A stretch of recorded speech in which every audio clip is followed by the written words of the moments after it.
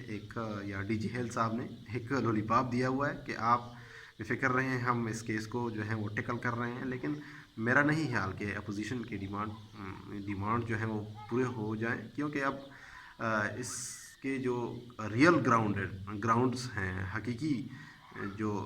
حقیقی معنوں میں اگر اس کیس کو دیکھا جائے تو اگر کسی بندے کے آرڈرز جاری کیے جاتے ہیں اور پھر وہ ارائیول بھی کرتا ہے، میڈیکل بھی کرتا ہے، اور اس کا جو سروس بک ہے وہ بھی جو ہے مینٹین کیا جاتا ہے، ٹھیک ہے ایک ہی رات میں ہوئے ہیں سب کچھ، لیکن ہوا تو ہے نا، اور 2 دن 3 دن 4 دن 5 دن ڈیوٹی بھی کی ہے۔ اب میرا خیال ہے کہ اپوزیشن شاید اگر کورٹ میں کوئی جاتا ہے اپوزیشن کی جانب سے، تو وہ غالباً یہ اینگل لے کر جائیں گے کہ اس پلی پر عدالت سے رجوع کریں گے کہ خود ایم ایس صاحب جو ہیں وہ قائم مقام ہیں، تو قائم مقام ایم ایس صاحب کے پاس اپوائنٹمنٹ کی کوئی اتھارٹی نہیں ہوتی، لیکن پھر بھی میرے خیال میں کیس جو ہے مضبوط ہے، اور غالباً ایک بار جو ہے وہ کورٹ اس کیس کو ریجیکٹ بھی کر چکی ہے، لیکن اس کا پولیٹیکل جو اینگل ہے اس حوالے سے ایمینہ صاحب کو سوچنا چاہیے۔ اگر چلو ہم مان لیتے ہیں کہ آپ ایمینہ صاحب ہیں اور آپ کی سنی جاتی ہے، لیکن اس طرح کا جو سسٹم ہے اس کو نہیں چلانا چاہیے۔ وہ بھی ایم پی ایس ہیں، اور مجھے جو لیٹسٹ معلومات ہیں وہ یہ بھی ہیں کہ شاید ایمینہ صاحب حلقہ پی کے 25 کے ایم پی اے صاحب کے ساتھ بیٹھ کر انڈر گراؤنڈ کوئی بات بھی کرنا چاہتے ہیں۔ اس سے پہلے بھی غالباً 1 سال قبل بھی اس کی کچھ مذاکرات کا جو تھا وہ سیشن 1-on-1 ہوا تھا، لیکن وہ پھر کامیاب نہ ہو سکا۔ اب شاید ملک ظفر اعظم صاحب کو سائڈ پہ کرنے کی کوشش جو ہیں وہ جاری ہیں، لیکن ہمیشہ کے لیے پازیٹیو سوچو اور پازیٹیو کرنے کی کوشش کریں تو ہم ترقی کر سکتے ہیں۔ اور ساتھ ساتھ میں ان جو فلاسفر بیٹھے ہوئے ہیں سوشل میڈیا پر ان کو یہ ایک تجویز دینا چاہتا ہوں کہ اس طرح نہیں ہے،